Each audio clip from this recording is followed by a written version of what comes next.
Hello friends, चलिए आज समझते हैं कि करंट एसेट्स क्या होते हैं और नॉन करंट एसेट्स क्या होते हैं। बड़ा ही सिंपल है, ध्यान से इस वीडियो में मैं आपको पूरा डिटेल में क्लियर कर दूंगा करंट एसेट्स क्या होते हैं, नॉन करंट एसेट्स क्या होते हैं। तो चलिए जल्दी से हम देखते हैं। ये है हमारा एक अकाउंटिंग पीरियड जो स्टार्ट हुआ है 1/4/2019 से और एंड होता है 31 मार्च 2020 को। ये हमारा पूरा एक साल है, अप्रैल से स्टार्ट हुआ और मार्च में ये एंड हो गया। अब यहाँ पे मैं आपको डिटेल में समझाने की कोशिश करूँगा। बैलेंस शीट बनाऊँगा और बैलेंस शीट जो मेरी बनेगी वो बनेगी 31 मार्च 2020, ताकि इस वीडियो को देखने के बाद आपको कोई और वीडियो देखने की ज़रूरत ना पड़े। तो ध्यान से सुनिएगा, बिल्कुल डिटेल में हम डिस्कस कर रहे हैं। तो बैलेंस शीट हम बना रहे हैं 31 मार्च 2020 को। अब क्योंकि हमें बात करनी है एसेट्स की, तो हम एसेट साइड की बात करेंगे। अब यहाँ पर बात को ध्यान से सुनिएगा। ये हमारा एक अकाउंटिंग पीरियड है, 12 महीने का एक पीरियड है। नॉर्मली जो बैलेंस शीट हम बनाते हैं 31 मार्च को बनाते हैं। हालांकि बना आप कभी भी सकते हो, 1 महीने की बना सकते हो, 2 महीने की बना सकते हो, क्वार्टरली बना सकते हो, लेकिन नॉर्मली जो बैलेंस शीट बनती है वो at the end of year बनती है, पूरे साल की एंड पे बनती है। तो यहाँ पर हम 1920 की बैलेंस शीट बना रहे हैं। अब यहाँ पर आपको प्रॉपर क्लासिफिकेशन करना होता है बैलेंस शीट बनाते वक्त कि कौन से एसेट्स आपके नॉन करंट एसेट्स हैं और कौन से एसेट्स आपके करंट एसेट हैं। तो सबसे पहले हम यहाँ पे लिखते हैं non current assets. Non current assets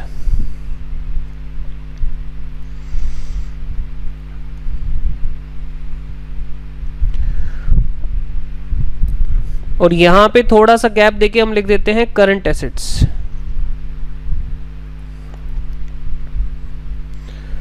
तो आपको कैसे क्लासिफाई करना है ध्यान से समझिएगा। अगर आपने एसेट लॉन्ग टर्म के लिए परचेज करे हैं, यानी अगर आपका जो ऑब्जेक्टिव है वो बिजनेस की अर्निंग कैपेसिटी को बढ़ाने का है, तो वो हमारे कहलाते हैं फिक्स्ड एसेट्स। मतलब कि आपने लैंड खरीदा, बिल्डिंग खरीदा, मशीनरी खरीदा, फर्नीचर खरीदा, कंप्यूटर खरीदा, व्हीकल खरीदा, तो ये आपने इसलिए खरीदे हैं ताकि हमारे बिजनेस में हमारी हेल्प कर पाएं, हमारी अर्निंग कैपेसिटी को बढ़ाएं, हमारे जो बिजनेस के ऑपरेशंस हैं वो हम इजी से कर पाएं, यानी फैसिलिटेट करेंगे बिजनेस के ऑपरेशंस को, ये सभी चीज़ें। तो ये हमारे कहाँ पे लिखे जाएंगे? ये लिखे जाएंगे नॉन करंट एसेट्स में। एक हेड हमें बनाना पड़ेगा, fixed assets. Non current asset में इसके अलावा और भी एसेट्स आते हैं, तो अभी हम बात कर रहे हैं फिक्स्ड एसेट्स की। और फिक्स्ड एसेट में भी 2 कैटेगरी बनती है। पहली कैटेगरी होती है टेंजिबल। सबसे पहली जो कैटेगरी बनती है वो होती है टेंजिबल एसेट्स, और जो सेकंड कैटेगरी होती है वो होती है इनटेंजिबल एसेट्स। तो पहले हम टेंजिबल में लिख लेते हैं कुछ एग्जाम्पल, ताकि आपको याद रहें। जिसको हम देख सकते हैं, छू सकते हैं, वो हमारे यानी फिजिकल एग्जिस्टेंस जिसकी है, जैसे लैंड एंड बिल्डिंग है, प्लांट एंड मशीनरी है, फर्नीचर है, ठीक है, मोटर व्हीकल है, और यहाँ पे आप लैपटॉप या कंप्यूटर लिख लो, कंप्यूटर है। बहुत सारे हो सकते हैं, जरूरी नहीं यही हो सकते हैं, आप कॉन्सेप्ट को समझो। तो ये हमारे टेंजिबल एसेट्स होते हैं। सेकंड जो हमारी कैटेगरी आती है उसको हम बोलते हैं इनटेंजिबल एसेट्स। सेकंड जो कैटेगरी आती है वो है इनटेंजिबल एसेट्स। क्या वो फिक्स्ड एसेट के अंदर ही कैटेगरी बनती है? जी हाँ, वो फिक्स्ड एसेट के अंदर ही कैटेगरी बनती है। दोबारा सुनो, नॉन करंट एसेट्स में पहली जो कैटेगरी आ रही है वो है फिक्स्ड एसेट। उसके अलावा भी और भी नॉन करंट एसेट में आएंगे, अभी मैं लिखूंगा। तो सबसे पहले हम डिस्कस कर रहे हैं फिक्स्ड एसेट के बारे में। तो फिक्स्ड एसेट में फर्दर 2 कैटेगरी बनी, टेंजिबल एंड इनटेंजिबल। तो टेंजिबल वो हैं जिनकी फिजिकल एग्जिस्टेंस होती है और वो आपने लॉन्ग टर्म के लिए खरीदे हैं, अर्निंग कैपेसिटी को बढ़ाने के लिए, बेचना आपका इंटेंशन नहीं है, तो वो हमारे टेंजिबल एसेट कहलाते हैं। इनटेंजिबल एसेट्स कौन से होते हैं? जिनकी फिजिकल एग्जिस्टेंस नहीं होती। सर एग्जांपल दो। गुडविल, आपने देखा होगा बड़े कुछ बिजनेस ऐसे हैं जहां पर नंबर ऑफ कस्टमर बड़े सारे होते हैं, मतलब उनका एक ब्रांड बन चुका है, तो उसी को हम कहते हैं गुडविल। दूसरा एग्जांपल इसका मैं दे सकता हूं सॉफ्टवेयर, कंप्यूटर सॉफ्टवेयर आप देख लो। कंप्यूटर सॉफ्टवेयर भी क्या है, क्या उसकी कोई फिजिकल एग्जिस्टेंस होती है लेकिन उसमें पावर बड़ी होती है।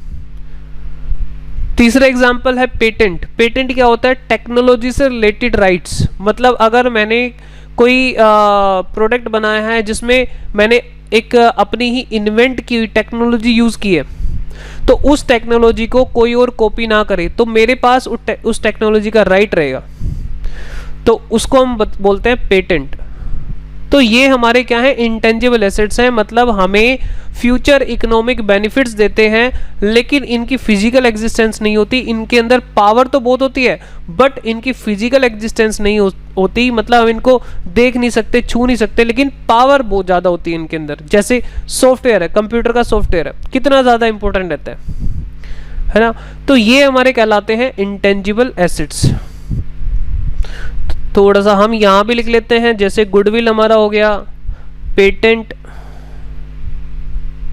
हाँ इसमें कॉपीराइट, जैसे एग्जांपल के लिए किसी पर्सन ने कोई बुक लिखी है, जैसे हम टीएस ग्रेवाल की बात करें तो वहां पे क्या होता है कि वहां पर अगर कोई और पर्सन इस बुक की कॉपी करेगा तो उसके ऊपर टीएस ग्रेवाल साहब क्या कर सकते हैं, केस कर सकते हैं।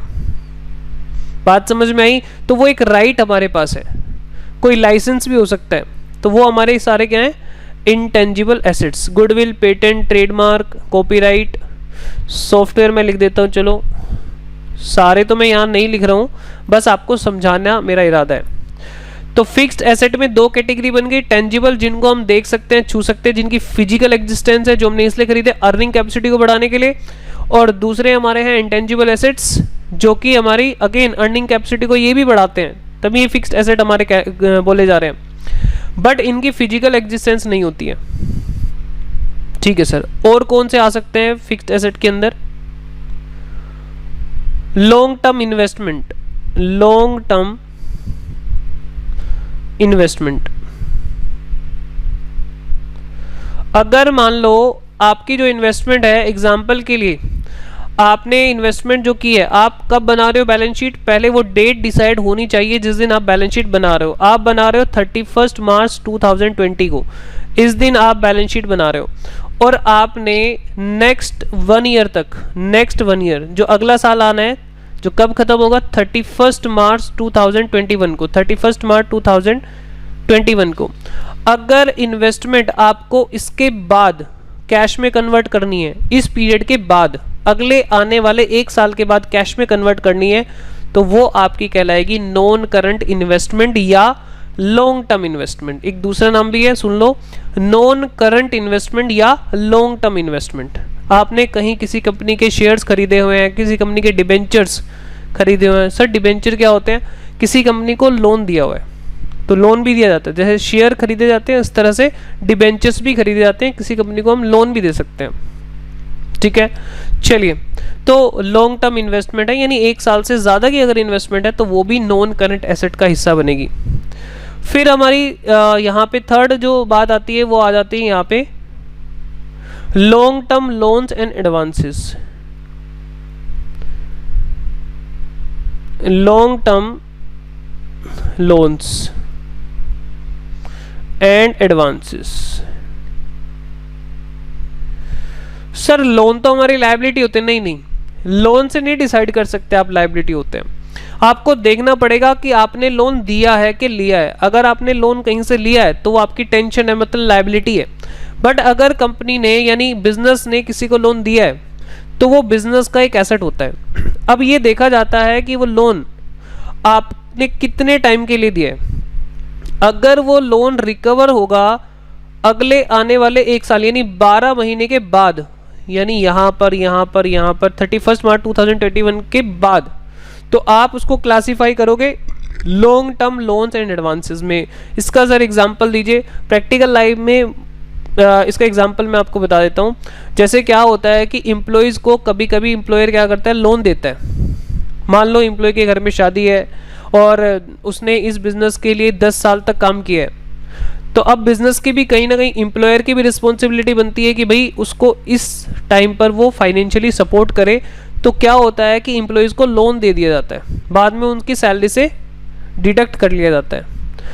अब मान लो एम्प्लॉय को जो लोन दिया गया है वो जो रिकवरी उसकी होनी है वो 1 साल के बाद होनी है। जिस दिन हम बैलेंस शीट बना रहे हैं उसके 1 साल के बाद रिकवरी होनी है, तो वो लॉन्ग टर्म लोन यहाँ पे कहलाएगा।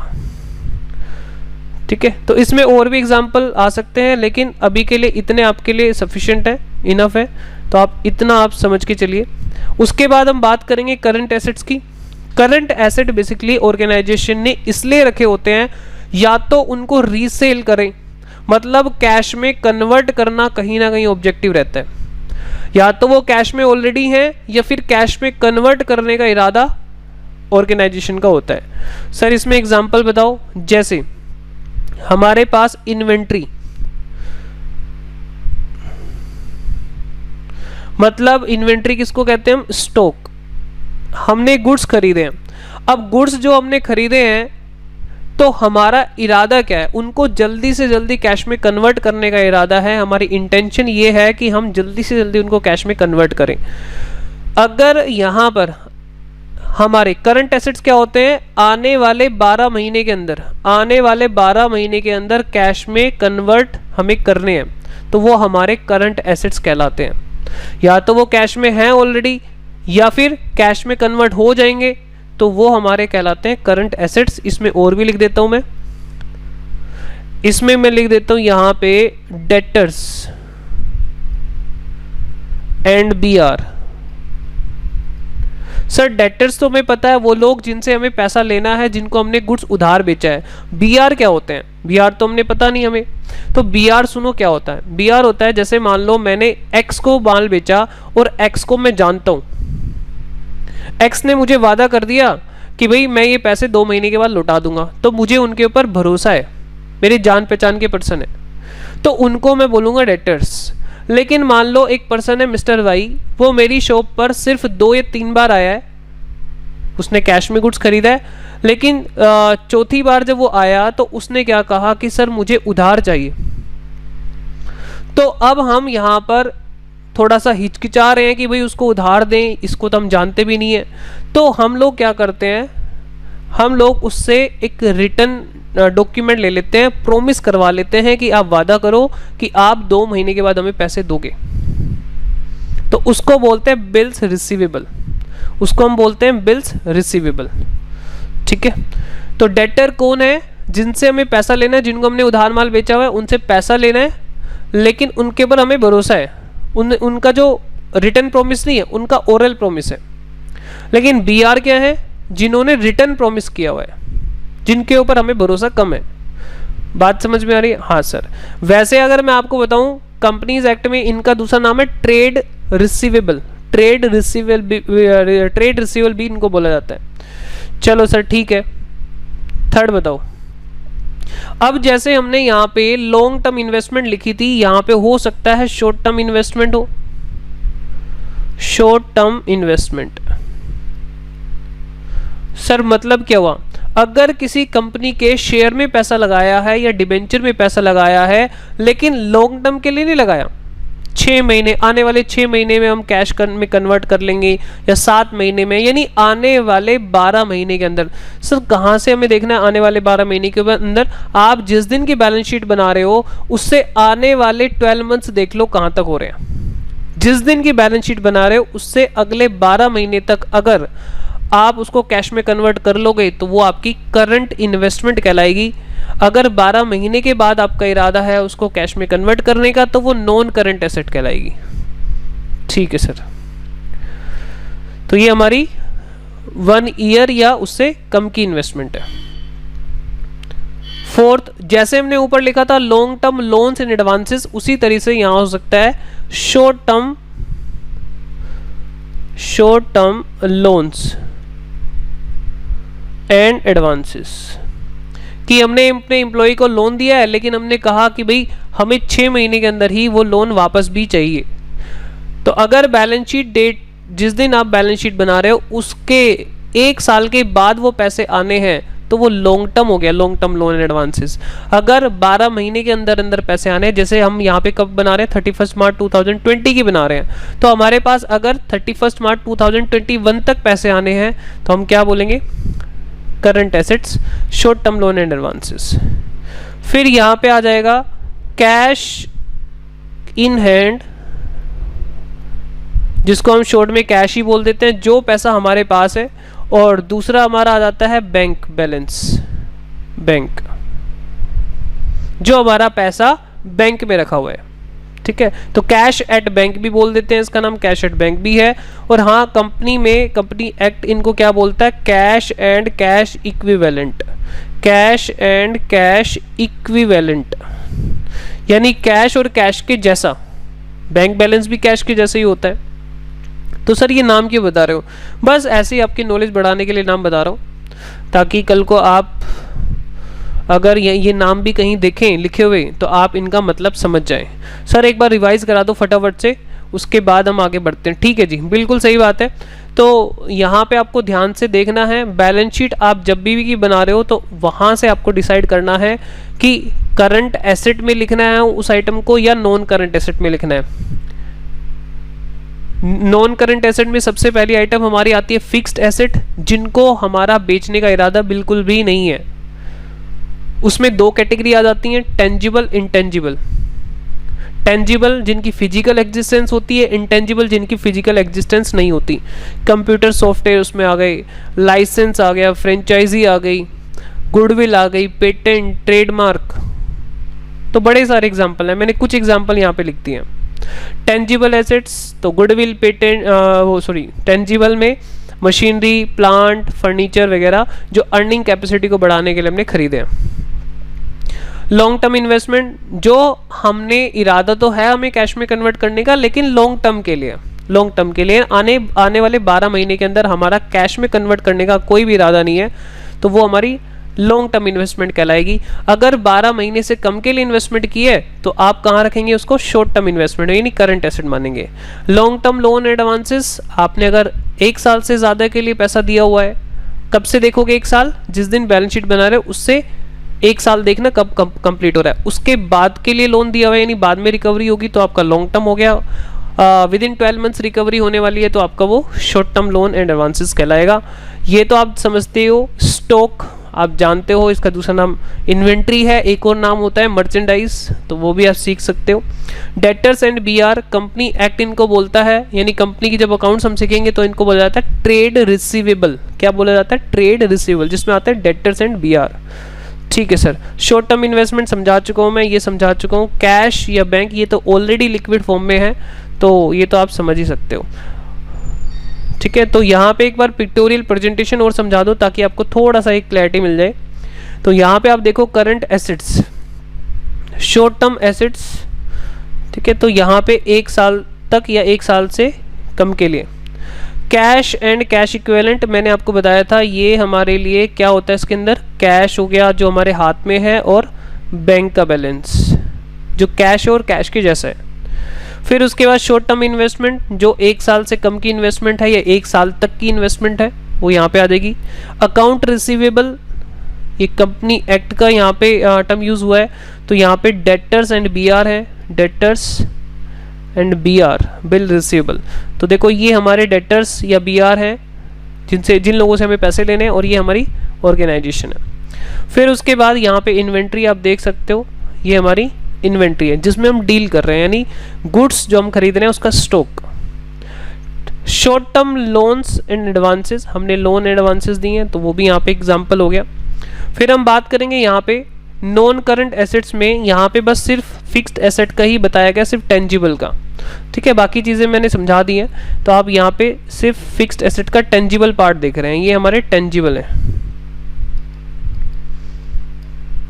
लैंड बिल्डिंग हो गई, फर्नीचर फिक्सचर हो गया, मोटर व्हीकल हो गई, मशीनरी इक्विपमेंट्स हो गए। क्लियर है? तो इस तरीके से आपको नॉन करंट एसेट और करंट एसेट के बीच में डिफरेंस पता लग गया होगा। और ये वीडियो आपको कैसी लगी है please like, share and comment करना मत भूलिए। मिलते हैं नेक्स्ट वीडियो में नए कॉन्सेप्ट के साथ। Till then take care, bye bye.